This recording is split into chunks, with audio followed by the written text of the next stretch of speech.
Okay, so this screencast is for the parents of my students. First of all, guys, you are rocking it. So thank you so much. I know this isn't easy. I know that we just got the news that we're going to be telecommuting and home learning until the end of the school year. So I'm going to work on doing some Zoom videos with the kids. Um, I am going to be working on maybe incorporating some more fun activities, possibly a virtual field trip. But mostly, we've talked about in our sixth grade science department, we want to keep it simple and direct and consistent for our kids.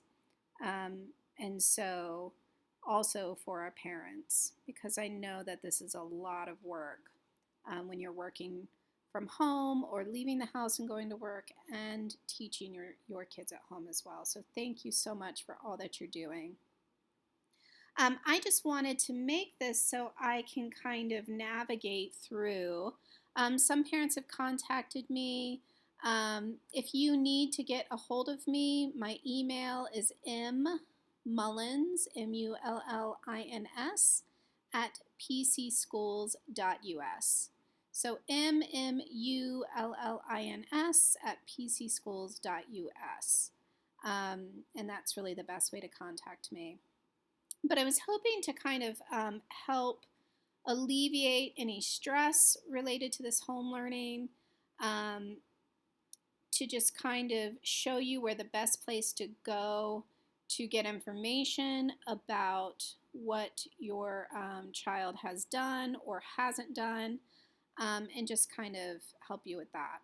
So right now I'm in Canvas, and I have gone to student view. You'll see down here, I can reset the student or leave student view. This is my test student.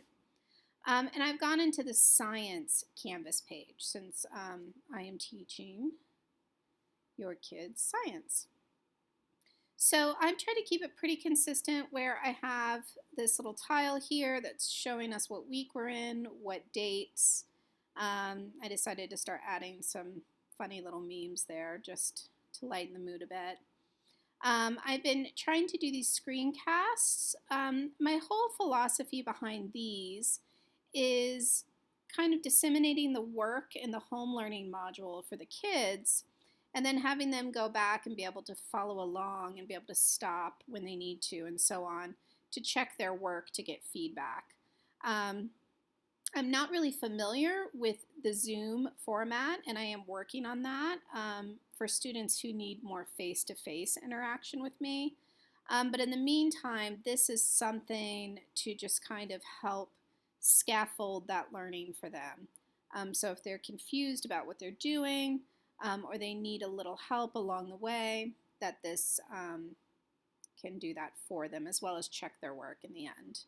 I don't have one for the readings. I've just been doing it for the slideshows at the moment. If you'd have a preference or you have recommendations, please email me. I'm completely open to your feedback since you're the one doing this with the kids at home.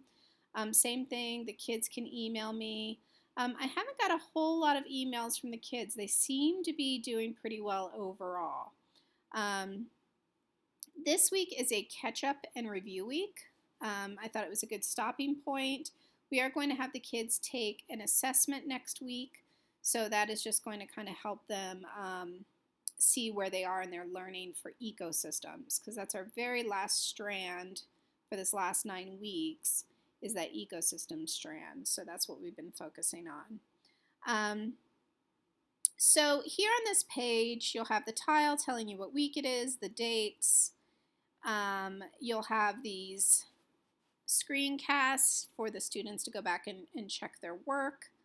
There won't be a screencast for everything, but if there is one, it will be here. And then you'll have the agenda of what it's going to look like.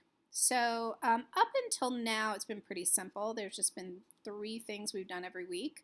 We've watched a Study Jams video, and they've done the quiz until they reached 100%. That was the first thing. The second thing was the reading, and they would answer questions based on the reading.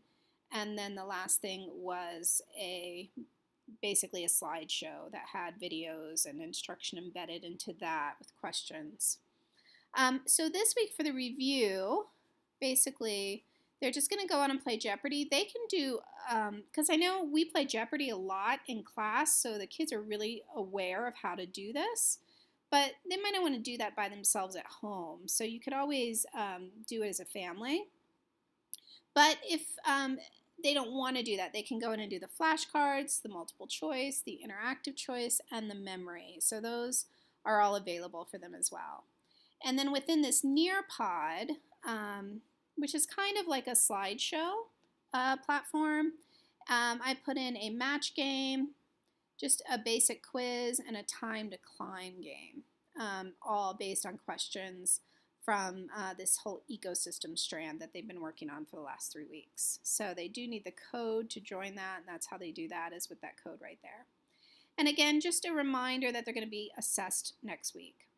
So what I want to say about this idea of assessment and this idea of turning in work, because I'm going to show you where to find if they've done the assignments or if they're missing the assignments. Something I've noticed that I did not do is put a due date on all of the assignments up until now.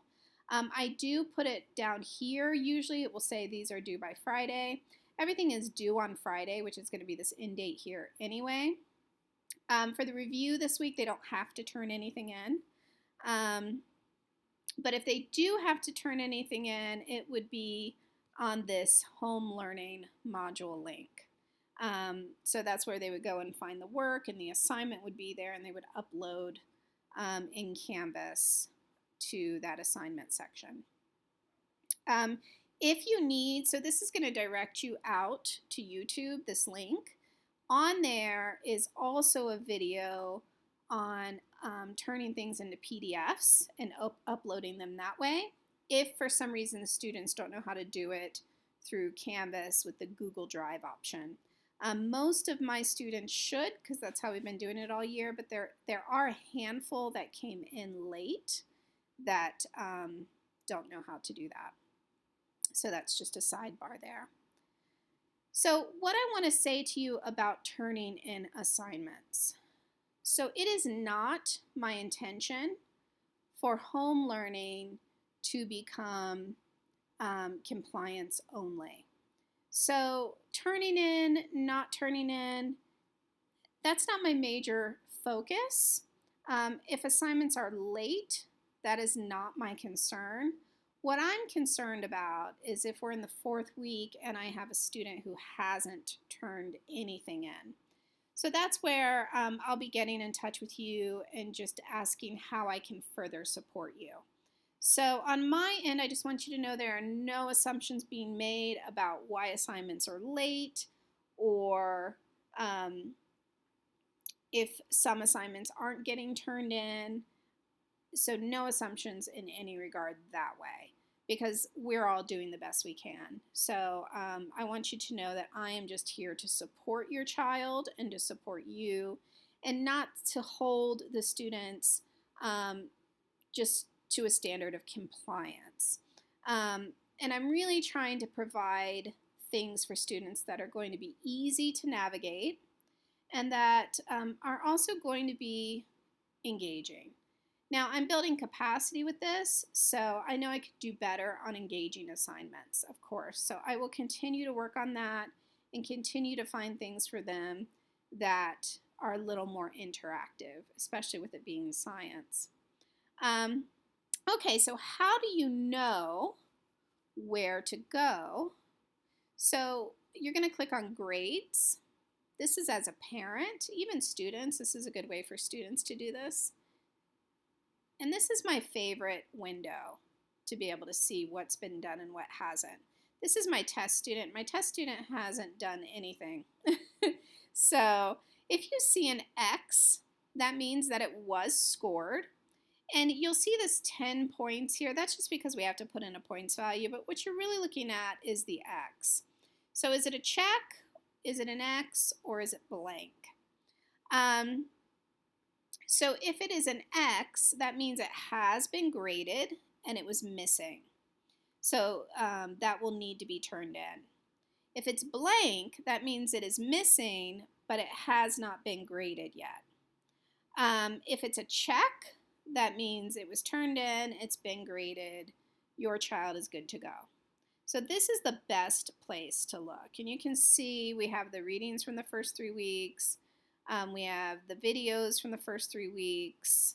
We have the slideshows from the first 3 weeks. This was that food web and pyramid where they had to actually print it out and cut that out. Or if they couldn't print, they were able to just draw it on a sheet of paper, take a picture, and upload it. So this is the best place. So again, you go into Canvas, go into Science, go into Grades, and this is where you're going to be. And you can really see. So if your child's look like this, you'd be concerned, right? Because that means they haven't done anything. But if there's a few X's here and there, please know that I am not marking students down. There's no consequences for the work being late.